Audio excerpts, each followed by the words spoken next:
Okay, जो हम course start करने जा रहे हैं उसका नाम है ऑपरेटिंग सिस्टम। ऑपरेटिंग सिस्टम को समझने से पहले हम बात करेंगे कंप्यूटर स्ट्रक्चर के बारे में। ठीक है, तो कंप्यूटर स्ट्रक्चर में कुछ इंपॉर्टेंट कंपोनेंट्स होते हैं कंप्यूटर में, पहले हम उनको डिस्कस करेंगे, जिसमें सबसे पहले आ जाता है हमारा कंप्यूटर हार्डवेयर। कंप्यूटर हार्डवेयर क्या होते हैं कि जो हमारे फिजिकल पार्ट होते हैं हमारे कंप्यूटर के, इनका हम कंप्यूटर हार्डवेयर बोलते हैं, जिनमें क्या क्या शामिल होता है। सबसे पहले सीपीयू। सीपीयू क्या होता है? हमारा ब्रेन ऑफ कंप्यूटर होता है, जो हर काम को एग्जीक्यूट करता है। आपने गेम खेलनी है उसको भी एग्जीक्यूट करने वाला सीपीयू है, आपने कोई फाइल लिखनी है उसको भी एग्जीक्यूट करवाने वाला हमारा सीपीयू होता है। दूसरे नंबर पे आता है हमारी मेमोरी। हमारी मेमोरी में हमारी रैम आ जाती है, कैशे आता है, जो क्या करती है आरजी तौर पे डाटा को स्टोर करती होती है। उसके बाद हमारी स्टोरेज डिवाइसेस आती हैं जो परमानेंटली डाटा को स्टोर करती हैं, जिसमें हमारी हार्ड ड्राइव्स आ जाती हैं, एसएसडीज आ जाती हैं, यूएसबीज आ जाती हैं। और थर्ड नंबर पे हमारे आईओ डिवाइसेस आ जाती हैं। आईओ डिवाइसेस में हमारे keyboard, mouse, microphones, printers, speakers, monitors वगैरह शामिल होते हैं। ठीक है, उसके बाद सॉफ्टवेयर होते हैं। सॉफ्टवेयर इंपॉर्टेंट है, जो हम टॉपिक ऑपरेटिंग सिस्टम पढ़ेंगे वो सॉफ्टवेयर का ही पार्ट है। ठीक है, सॉफ्टवेयर बेसिकली कहते क्या है, हार्डवेयर को बताते हैं कि आपने काम क्या करना है, यानी इंस्ट्रक्शंस देते होते हैं। तो सॉफ्टवेयर में हमारे पास दो तरह के, एक सिस्टम एक ऑपरेटिंग सिस्टम होता है जिसमें हमारे Windows, Linux, iOS, Mac OS सारी ये सॉफ्टवेयर शामिल होते हैं। दूसरा हमारे होते हैं ड्राइवर्स। ड्राइवर्स क्या होते हैं कि भाई जो जिस तरह के प्रिंटर है, प्रिंटर का क्या होता है, अपना एक ऑपरेटिंग सिस्टम होता है जिसको हम ड्राइवर्स बोलते हैं। इस तरह ग्राफिक कार्ड है, उसके अंदर भी एक प्रोग्राम रन कर रहा होता है उसका खुद का, जिसको हम बोलते हैं कि भाई वो उसका ड्राइवर है। ठीक है, और दूसरी तरह के जो होते हैं वो हमारे एप्लीकेशन सॉफ्टवेयर होते हैं, जो यूजर का काम करने के लिए यूज होते हैं, कंप्यूटर्स का काम नहीं करते होते। जिस तरह के हमारे ब्राउजर्स हो गई, गेम्स हो गई, वर्ड्स की फाइल हो गई, हमारे मीडिया प्लेस हो गए। ठीक है, उसके बाद हमारा आ जाता है यूजर्स। यूजर्स कौन से होते हैं? जिस तरह का आप हो गया, मैं हो गया, जो हम बोलते हैं इनको एंड यूजर्स। और जिस तरह डेवलपर्स हो गए या फिर एडमिन्स हो गए जो सिस्टम्स को चला रहे होते हैं, यानी कि वो लोग जो कंप्यूटर के साथ इंटरेक्ट करते हैं वो हमारे यूजर होते हैं। उसके बाद डाटा होता है रॉ फैक्ट्स एंड फिगर्स का मजमू, यानी कि हमारे अदाद शुमार होते हैं। ठीक है, वो जिस तरह के जो डाटा यूजर ने इनपुट किया, आपका नेम हो गया, एड्रेस हो गया, फोन नंबर हो गया, ठीक है, या फिर कोई प्रोग्राम जनरेट करता है कुछ डाटा को, तो वो हमारा डाटा होता है। ठीक हो गया। उसके बाद हम स्ट्रक्चर्स को अगर डायग्राम्स की मदद से समझे तो सबसे टॉप लेयर पे हमारे पास आ जाते हैं यूजर्स, जैसा कि मैं और आप। तो हम इंटरेक्ट करते होते हैं हमारे एप्लीकेशंस प्रोग्राम के जरिए। ठीक हो गया, जिस तरह वर्ड की फाइल हो गई, गेम्स हो गई, गेम्स हो गई, वर्ड्स की फाइल हो गई, ठीक है, ब्राउजर हो गया हमारा। फिर हमारे जो एप्लीकेशंस प्रोग्राम है या सिस्टम प्रोग्राम है वो इंटरेक्ट करते होते हैं हमारे ऑपरेटिंग सिस्टम के साथ। ठीक है, ऑपरेटिंग सिस्टम में हमारी विंडोज आ जाती हैं, एंड्रॉइड्स, आईओएस, मैक ओएस आ जाती हैं। फिर हमारा ऑपरेटिंग सिस्टम इंटरेक्ट कर रहा होता है हमारे कंप्यूटर्स हार्डवेयर के दरमियान। यानी कि अगर हमारे कंप्यूटर्स प्रोग्राम या फिर एप्लीकेशन प्रोग्राम ने राब्ता करना है कंप्यूटर हार्डवेयर के दरमियान, तो दरमियान में कौन सी चीज आएगी? हमारा ऑपरेटिंग सिस्टम। इसके बगैर आप राब्ता नहीं कर सकते आपस में। ठीक है, तो देखो जैसे ही हम कंप्यूटर को ओपन करते होते हैं, हमें कोई काम करना है तो हम क्या करते होते हैं? तो सबसे पहले क्या हम हैं, ठीक है, हमने कोई फाइल ओपन करनी है तो हम जो फाइल ओपन करते होते हैं वो हमारी क्या होती है? एप्लीकेशन प्रोग्राम, जो हमें नजर आ रहा होता है। फिर उस एप्लीकेशन प्रोग्राम को चलाने वाला हमारा क्या होता है? हमारा ऑपरेटिंग सिस्टम होता है। फिर ऑपरेटिंग सिस्टम, अगर हमने कोई काम करवाना है अपने एप्लीकेशन प्रोग्राम के जरिए, तो फिर हमारा ऑपरेटिंग सिस्टम उसको हिदायत देता है आपके कंप्यूटर हार्डवेयर को उस काम को करने के लिए। मिसाल के तौर पे आप कोई वर्ड की फाइल आपने ओपन की और आप कुछ प्रेस कर रहे हो, ये जो आपको स्क्रीन पे नजर आए, तो आप क्या करोगे? हार्डवेयर कीबोर्ड से आपने एंटर किया, जो आपने मिसाल के तौर आपने ए प्रेस किया, तो ए का सिग्नल जाएगा आपके ऑपरेटिंग सिस्टम के पास। ऑपरेटिंग सिस्टम को पता है कि भाई उसने कहाँ पे भेजना है, वो आपको इसको भेज देगा अपने एप्लीकेशन सॉफ्टवेयर। जब आपके एप्लीकेशन सॉफ्टवेयर को वो मिल जाएगा तो आपको वो स्क्रीन के ऊपर नजर आना स्टार्ट हो जाएगा।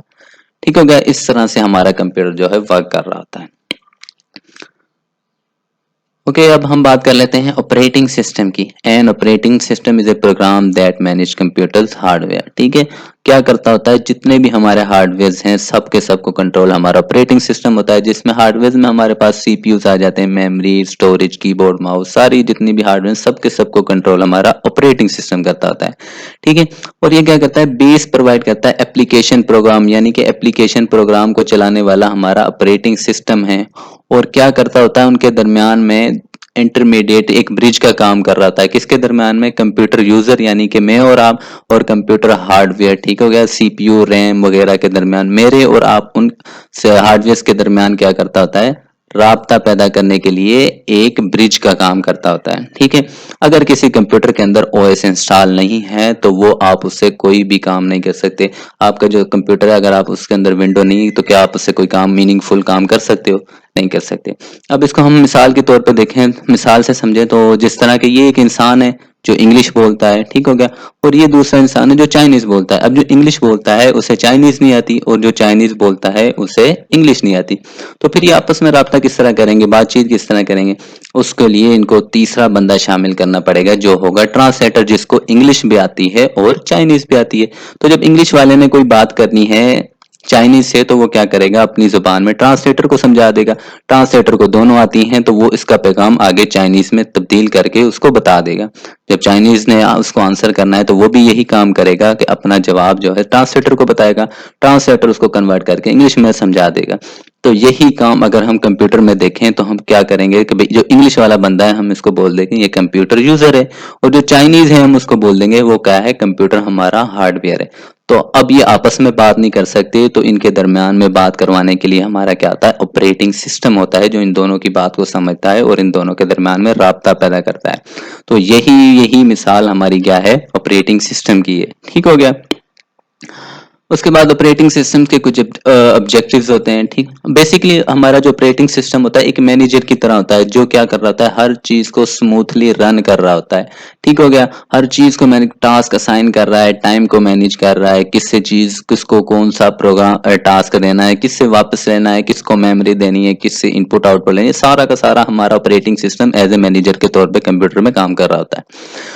उसके बाद इसके ऑब्जेक्टिव्स को देख लेते हैं। तो इसके ऑब्जेक्टिव्स में क्या है कि भाई बहुत ही आसान है, कन्वीनियंस है, ठीक हो गया, यूजर फ्रेंडली होता है। देखो आप जब विंडोज को ओपन करते हो आपको क्या आइकन बने नजर आ रहे हैं, आपने सिर्फ डबल क्लिक करना है, आपका जो जो भी चीज आप ओपन करना चाह रहे हो वो ओपन हो जाती है।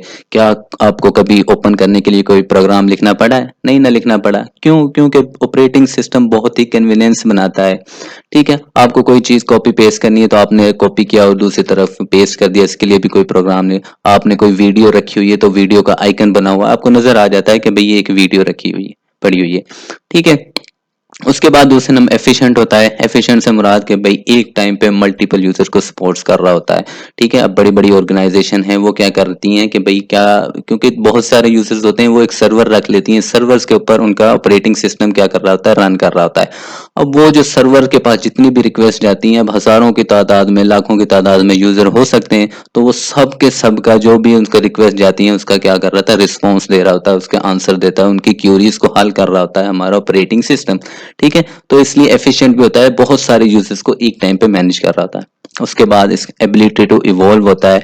एबिलिटी टू इवॉल्व से मतलब कि भाई अगर आपने एक दफा ऑपरेटिंग सिस्टम डिजाइन कर लिया, अब टेक्नोलॉजी चेंज हो गई तो क्या उसको दोबारा से डिजाइन करना पड़ेगा? नहीं। इसीलिए बोलते हैं कि ऑपरेटिंग सिस्टम हमारा एबिलिटी टू इवॉल्व होता है कि आप उसी जो आपने डिजाइन किया हुआ है उसी के अंदर आप वो नए फीचर ऐड कर दें। ठीक हो गया, तो ये था हमारा ऑपरेटिंग सिस्टम। ठीक है, कोई क्वेश्चन हो तो लाजमी पूछेगा। सब्सक्राइब